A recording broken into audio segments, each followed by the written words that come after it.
I remember in 2012, I remember granting an interview that was on the front page. I think it was The Sun.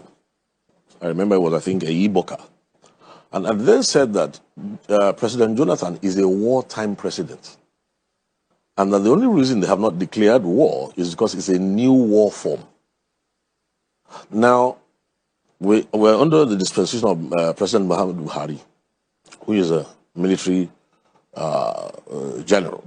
So the 37% will be complete. But we're still not going to now discover that even with his 37%, we are still not going to win. We're dealing with something that's extremely clever. So what am I trying to point out? Right now, for instance, we're at a stage where I feel sorry for us. If you read the newspaper, November 7th was a Sunday in 2004. At that time, Bishop Akinola used to be the CAN president at that time. At that time, a young fiery cleric returned from, I think, Saudi Arabia and settled in Kaduna. His first tafsir in the mosque was hot. It was incendiary. He threw down the Nigerian constitution, said, what rubbish is this? He said, how can the nation survive with hypocrites, with unbelievers, with pagans? And he began to incite the people. This was in the mosque in Kaduna. Now, it was televised, it was put on radio for days after, but it was in Hausa language. This fiery clerk did not realize that there are patriots all over this country, Muslims and Christians. So the tape ended up in Lagos, and there was a build-up to kill people at that year in 2004 in Kaduna. At that time, the salvation of Nigeria, if I tell you who God used for us then, you may not believe it, but we had to, after we found out that we informed the security organizations, we did all that had to be done, things were still proceeding in Kaduna. The build-up towards violence, to killing people, was still on ground. Don't forget I was serving the CAN president then. So we called the media to assist us. And it was the media who solved the problem. And the major person whose contribution worked the most was that of Femi Adesina. See, that's why sometimes I look at people when they abuse Femi Adesina and all that, and I say, you guys don't understand the kind of war we are up against and how that uninformed opinions only make matters worse. Femi Adesina almost lost his job in 2004 because he took the front page and addressed the issue. And if you look at the front page, Archbishop Akinola was on one side saying, you want to kill my people.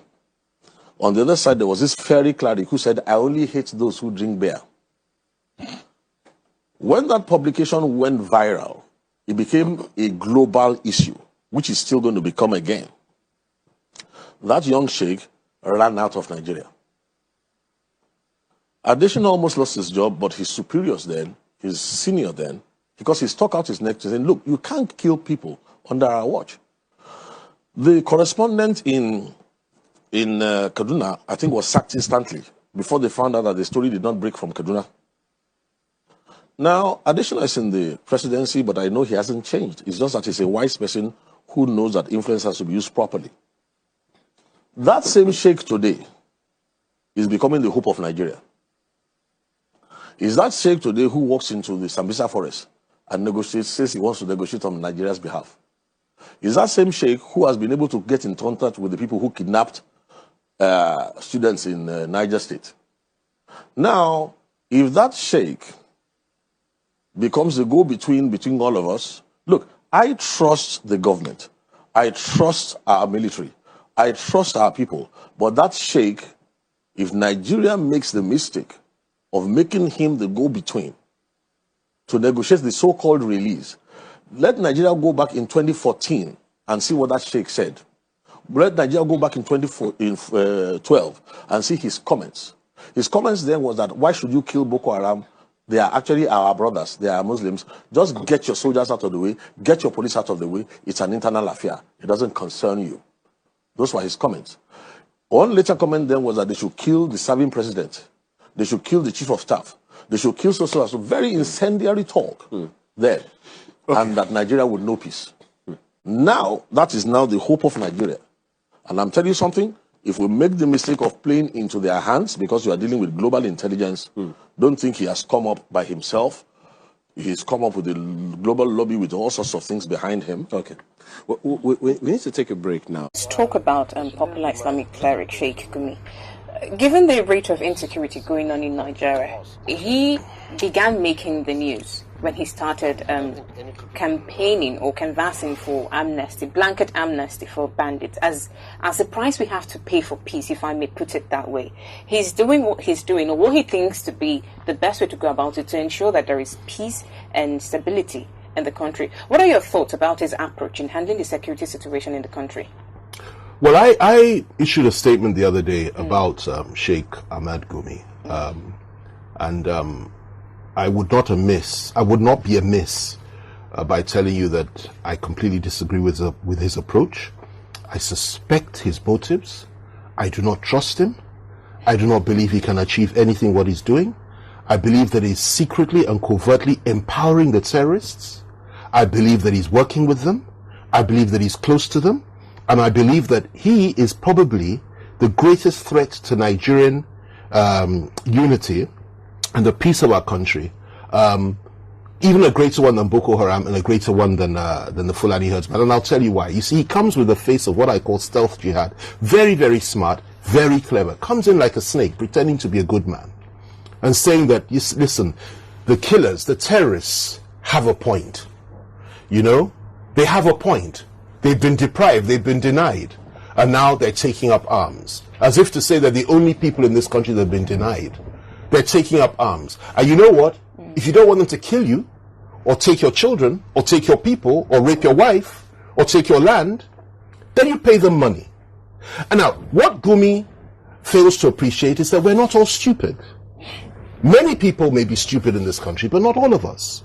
That money you're paying goes into their war machine. And he said it himself. He said they'll get the money, they'll use it to buy more arms and pay off their informants. So he's using those ransoms to fuel an insurgency against the Nigerian state. Now, in my understanding of law, and I've been a lawyer since 1985, that makes him an accessory before the fact, during the fact, and after the fact. He's an accomplice to murder, he's an accomplice to terrorism, he's an accomplice to terrorist acts and homicidal maniacs. And he knows where they are.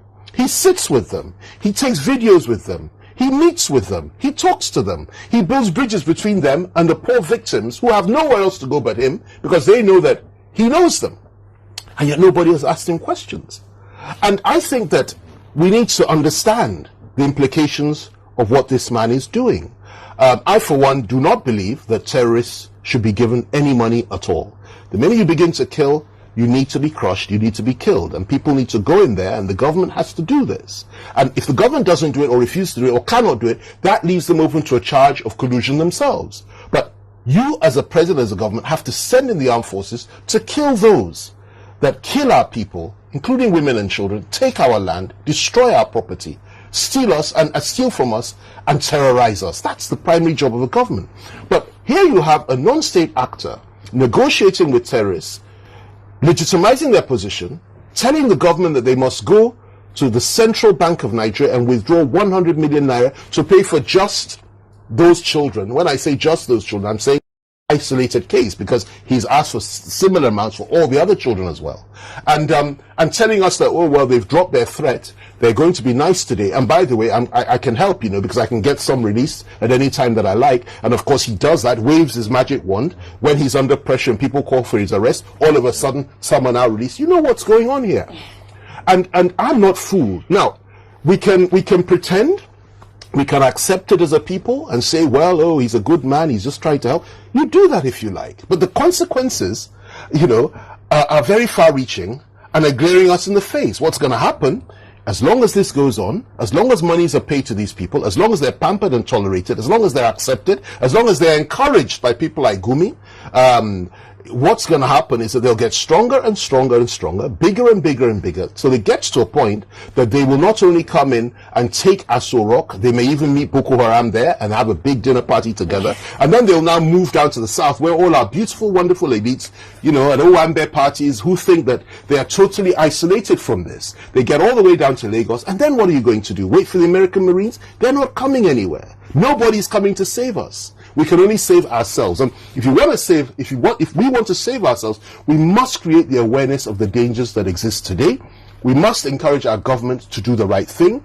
As if we get to 2023 as a nation, and I pray that we do, we must have the presence of mind to understand that we need dynamic, strong leaders who really care for this country and who are decisive, ready to do the right thing and crush all these insurgents.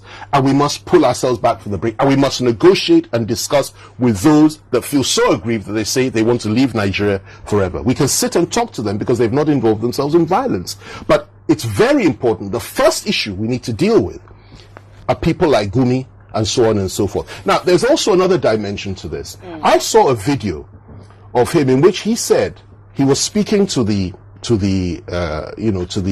terrorists, and he said, "Oh, it's not the Muslim soldiers that kill you, it's the Christian ones. And if you want more sympathy from the people, why don't you stop killing women that are wearing this veil that Muslim women wear, hijab? That you're doing that, you shouldn't do that. You can kill all the others, but don't kill the women, because you'll get more sympathy." Advising them. He's now their consultant. He's now their advisor. He's now encouraging them, and he's doing this openly with cameras. And this man is sitting with former heads of state like President Obasanjo, sitting with Atiku, a man that wants to be president of Nigeria, sitting with all manner of people in this country. So I believe they sit with him because they think or they believe he's trying to help the country. I'm saying this because the same President Obasanjo is the man who I have, he's my political father. I have immense respect for him, and I worked for him, and he's a good man, great man actually. Father of the nation as far as I'm concerned. He also had the presence of mind to come out 2-3 days ago to say that it was irresponsible and wrong for anybody to pay ransoms. So how you can marry that and sit with a man like Gumi, I don't know. Maybe Gumi asked for audience so he could explain his position. But as far as I'm concerned, anybody that has dealings with the terrorists, whatever type of terrorist you are, Boko Haram, or you are a Fulani killer, or whatever it is you call them, bandit, herdsman, or mercenary, or militia, whatever you are, and anybody that sits with you to negotiate with you, to facilitate payments to you, to advise you, to consult with you, and to tell you how to manage your PR and how to and speaks openly about you and states your case before that person is part and parcel of the terrorist network, and that person should also be made to face the full wrath of the law. Let me tell you this: if he had been brought in long ago and questioned thoroughly by our security agencies, lives would have been saved. These people would have been flushed out in many parts. They may not be in the South now. They may not be in the Middle Belt now. They certainly wouldn't be operating at will in parts of the core North now. And lives would have been saved. And I urge this government, in fact, I demand that this government does something about this. It's wrong, it's unacceptable, it is evil. And even though we are going through hard times in Nigeria, no nation needs to put up with men like this, who come in the guise of being a sheep, but in fact there are wolves behind that, and they are devouring our people, drinking our blood, eating our flesh, and taking the very soul of our nation and destroying us before our very eyes.